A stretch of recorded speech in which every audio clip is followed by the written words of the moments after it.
আসসালামু আলাইকুম সবাইকে। এই তো আজকে আমি বানাবো রসুনের ভর্তা। আমার পুত্রবধূ কিছু দিয়ে ভাত খেতে পারতেছে না, ওর জন্য এখন একটু রসুনের ভর্তা করি যাতে একটু খেতে পারে, কারণ ওর খাওয়াটা খুব জরুরি। হ্যাঁ,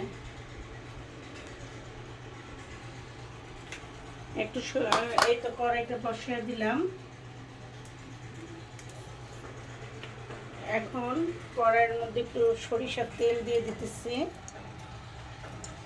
এই তেলের মধ্যে আমি পেঁয়াজ, রসুন এবং শুকনো মরিচ, কাঁচামরিচ দিতাম, দেখি যে কাঁচামরিচ শেষ হয়ে গেছে। ঝাল ঝাল ঠিক আছে, একটু দিব। মরিচটা একটু ভেজে নেব।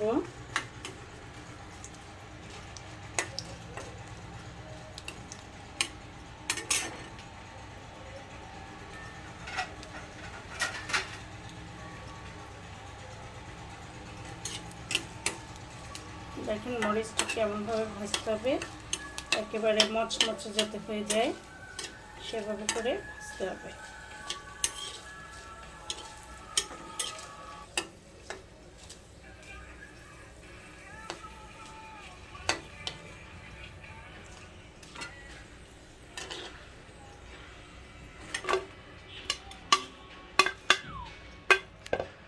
এই যে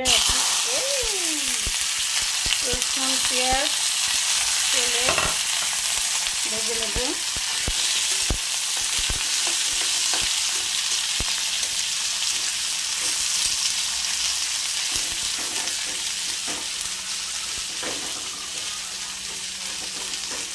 একদম নরম নরম করে ভেজে নেব।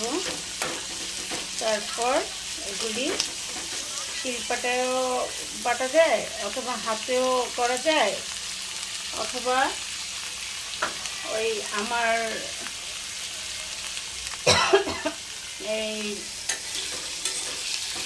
এগুলো পেঁয়াজ মরিচ ছেঁচার জন্য যে ছেঁচুনিটা, তো ওর মধ্যেও ছেঁচে নেওয়া যাবে। দেখতে থাকেন কী করি।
হ্যাঁ শাক, এই যে এগুলি ভাজা ভাজা করে ফেললাম, এক পাশে রাখবো।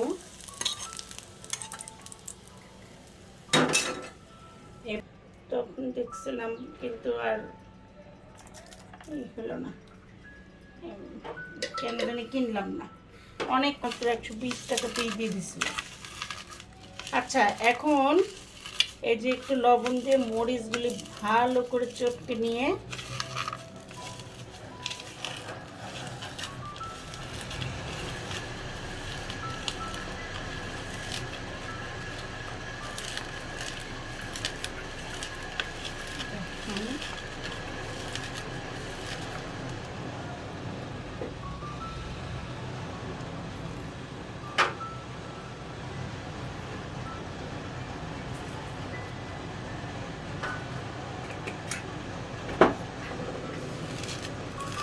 মরিচগুলি ভালো করে চটকে নিয়ে এখন এগুলো আর মরিচগুলো একসাথে আমি দেখেন ছেঁচুনির ভিতর দিয়ে দিব, কারণ এগুলি যে গরম বাবা, হাত দিয়ে আমি এগুলি ভর্তা বানাইতে পারবো না।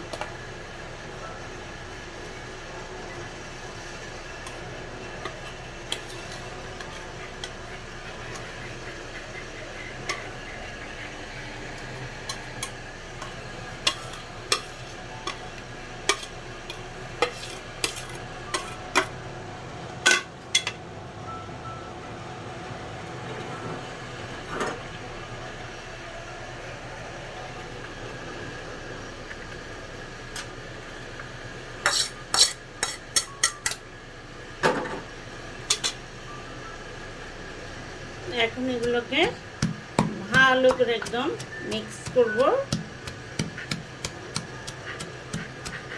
দেখেন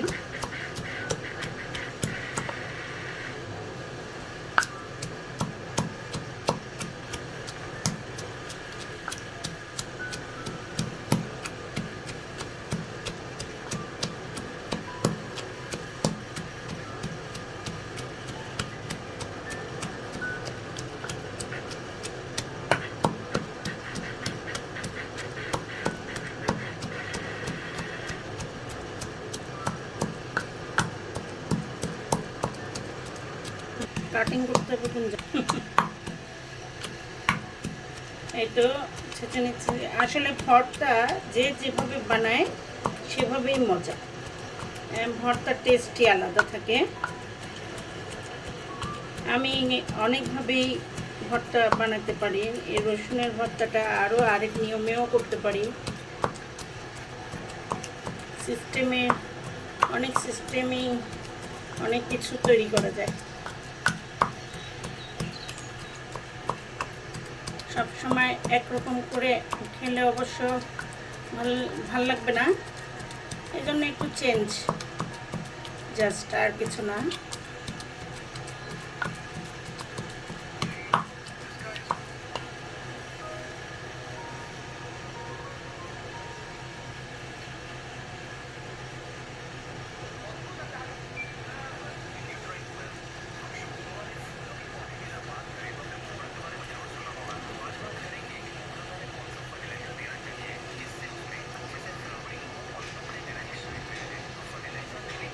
ঝাল কম আছে,